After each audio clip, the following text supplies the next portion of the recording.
Live Station. Welcome to Live Station. Hold your busy step. Feel real life. Stop 51. Lament and surprise.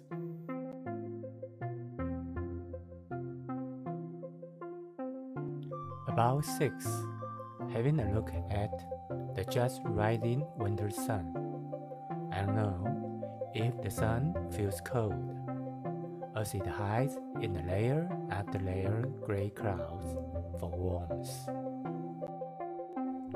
With numerous golden rays flowing out of gray clouds, it makes me believe, after the birth of Jesus 2,000 years ago, another great God will land on the earth soon. Although this view occurs on the mountain often, my praise and surprise still surge. It seems that the splendid veil of nature will exist for good. Back to father-in-law's home 2 days ago, in spite of providing dogs with 4-day food in advance. It's obvious they ate up all the food on the first day.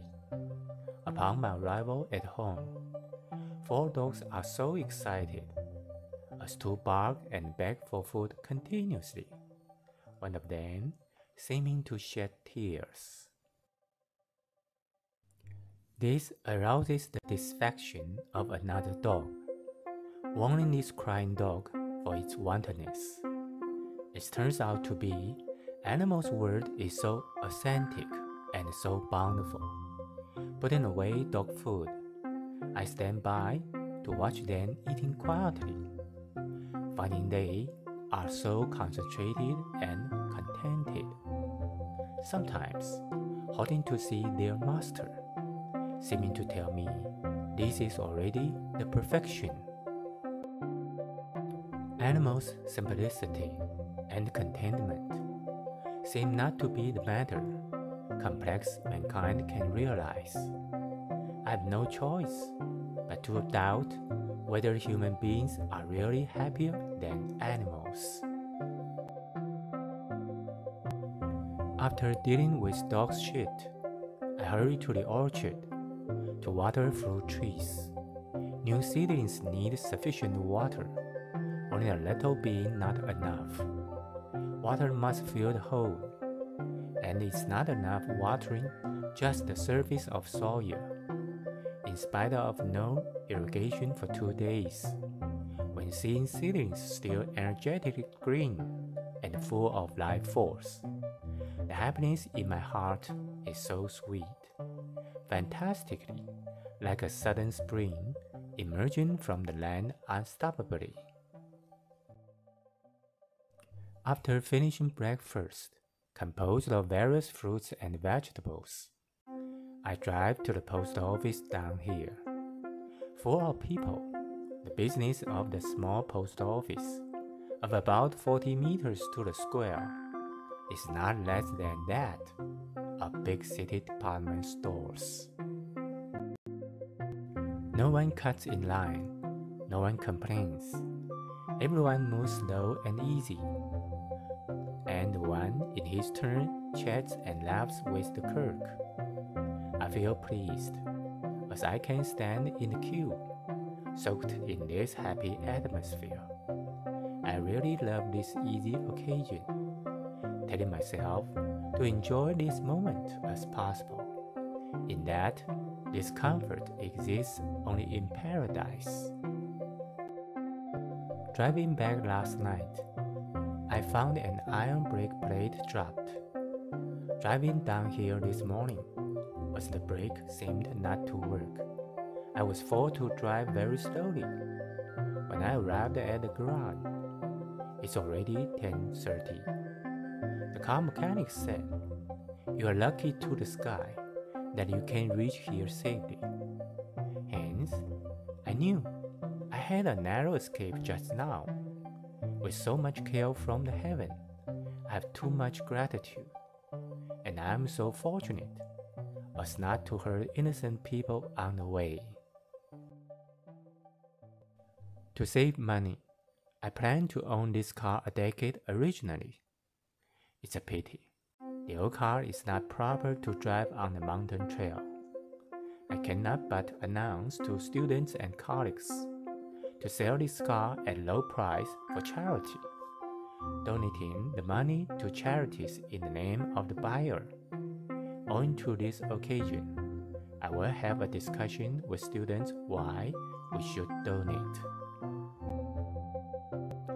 Looking at the old pail on the car repair stand, how much sorrow I can bear. Why there are so many reluctances here and there in life. When it was a brand new car, I was driving it with so much pleasure, whereas I suffered the same sorrow for the older car previous to this. If I could not leave that older car then, how can I meet this old car and God alone together? As a matter of life, if one cannot bear loss, he cannot obtain something new. As one can bear more loss, he will often obtain some more. And when one bears great loss, he will have the chance to obtain something big. Generals go to warfield, and the risk of losing their lives. So, they may gain high positions and obtain high honor. Religious leaders abandon their fame and profit by preaching their belief as to gain historical fame and to have many admired followers. As for ordinary people who are unwilling to give up their life, fame and profit, even bearing not a bit loss, it is quite natural that they will not have gains and that they will even lose more.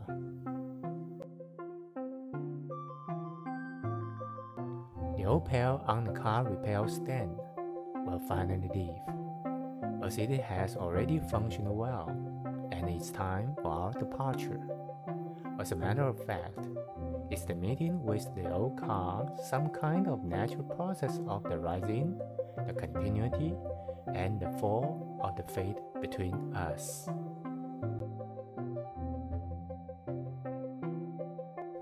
Both I and my car come from the random combination of numerous particles. I come from the combination of numerous organic particles of my parents' sperms and ova, while my car from the combination of numerous inorganic particles of its materials. In spite of the difference between organic and inorganic particles, there will be no difference after departure. What's the difference? Is that the particles composing the car go apart first, those composing me later. Living or not living, everything must go apart, as changes are full of life, which in the universe as well.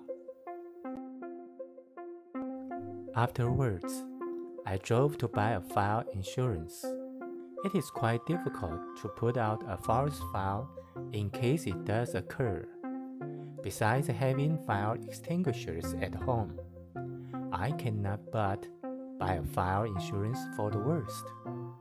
Everything changes. Nobody and nothing can maintain their perfection. Buying a fire insurance is just preparing for a rainy day to lessen loss. The insurance company is located on the 9th floor of a CBD building. As there are just a few high buildings in Miaoli, I can have an eagle view upon the whole Miaoli city and nearby towns from the 9th floor. It turns out to be Miaoli is located in the center of a basin, surrounded by hills, communicating with other towns through rivers and roads. Among them, Holong River bearing much responsibility. Due to slow industrialization, sparse houses lie among many farming fields still, with a variety of jade belts, pictured by greenish planting. If it is true that Taiwanese morals gradually fall, these green hills and blue water seem still to be the most beautiful and moral inhabitants, as they never complain and are always simple. I like to see things from different angles, as new and fresh interpretations from different views often make me excited.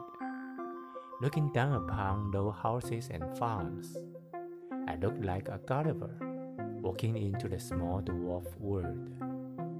Looking at those vast rivers and fields, I almost forget why I'm here. On the way back home, I take a bucket of drinking water. There are 3 water supply stations along the road, 2 of them free. There are some words. Please conserve water on the free water tanks. Some good well people carry water to these tanks by truck regularly.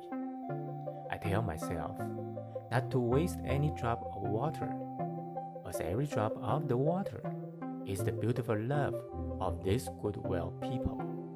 Love, asking for no feedback, is the love those who pursue fame and profit cannot realize. The love is every determination with enlightened, happy abandoning. Back to the mountain, a crested serpent eagle is hovering and hooting. I don't know whether this friend with sharp eyes has any idea of lament and surprise that some human friend has such an abundant today. Wishing you safe, healthy, and happy. Thank you for your watching and subscription.